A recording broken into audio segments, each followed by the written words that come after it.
to the campaign. 2020 hopeful Pete Buttigieg coming out on top in a new Iowa poll. The Indiana mayor has nearly a double-digit lead ahead of primary rivals with a 25% support. But can he sustain this lead nationwide? Here to debate is conservative commentator Omari J. Faulkner and Democrat political analyst Kelly Hyman. Thank you both for joining us this morning. We really appreciate it, of course. Good morning. Happy to be here. Nice to be here. So let's bring up this poll that we're referencing, and then I'll get both of you to respond. The latest poll from Iowa, 25%. Buttigieg is actually up 16 points there. It's very significant. And then if you take a look at Elizabeth Warren, Biden, and Sanders, basically tied there. But significant, perhaps, the drop that we see with Warren, minus 6 points, Biden down 5, Sanders actually up 4, and then Klobuchar and the rest follow. So I will begin with you, Omari. What do you think about this? Well, good morning again. And what I think is quite simple. As we'll see, there'll be about maybe I'd say 10 to 15 more lead changes as we go ahead. It clearly shows that the Democrat Party does not have a true pulse on who they want their next leader to be. But we can see that whomever that leader is, that person is going to have to go further and further to the left.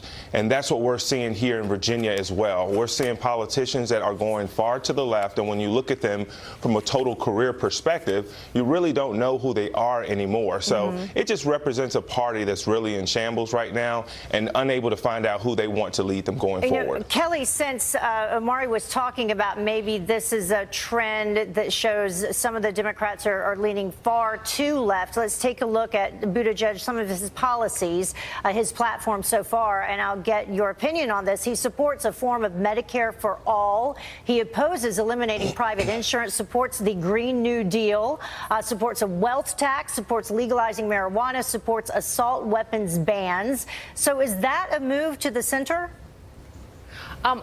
Good morning. Thank you so much first for having me on the show. I really appreciate it. I believe that he is a centrist and much more of a moderate, and that's why I believe that he is increasing in the polls. And he has a lot of support of the Iowa viewers, and ultimately I think it shows more of it's leaning towards more of a centrist agenda rather than a liberal agenda. So, Omari, when you take a look at that list, his platform, do you think that that is a trend towards the middle? Absolutely not. I think it's, again, like I said before, I think it's just a trend that's going further and further to the left. I mean, even as early as this week, we've seen news clips in regards to Hillary Clinton maybe joining the race, Deval Patrick joining the race. So many Democrats are throwing their hat in the ring, and all they're doing is talking about more socialist policies, more government takeover. I mean, and they're also infatuated with impeaching a president for no reason. When we look at our liberal Democrat senator in Virginia, Mark Warner, he's become the face of impeachment here, and that's what Democrats are focused on.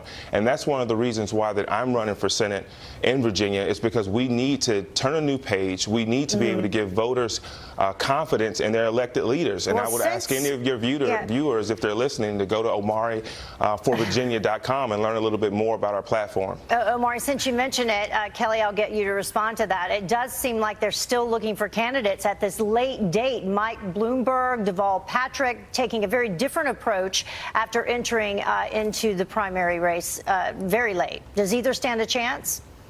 Yeah, I believe absolutely. Both of them stand a chance, definitely. Bloomberg has a great record in New York, and the governor as well. And I would say again that both of them are centralists and moderate politicians. And I think that they have a definitely good chance, but ultimately be up to the voters to make a determination on who they want as a Democratic candidate in 2020.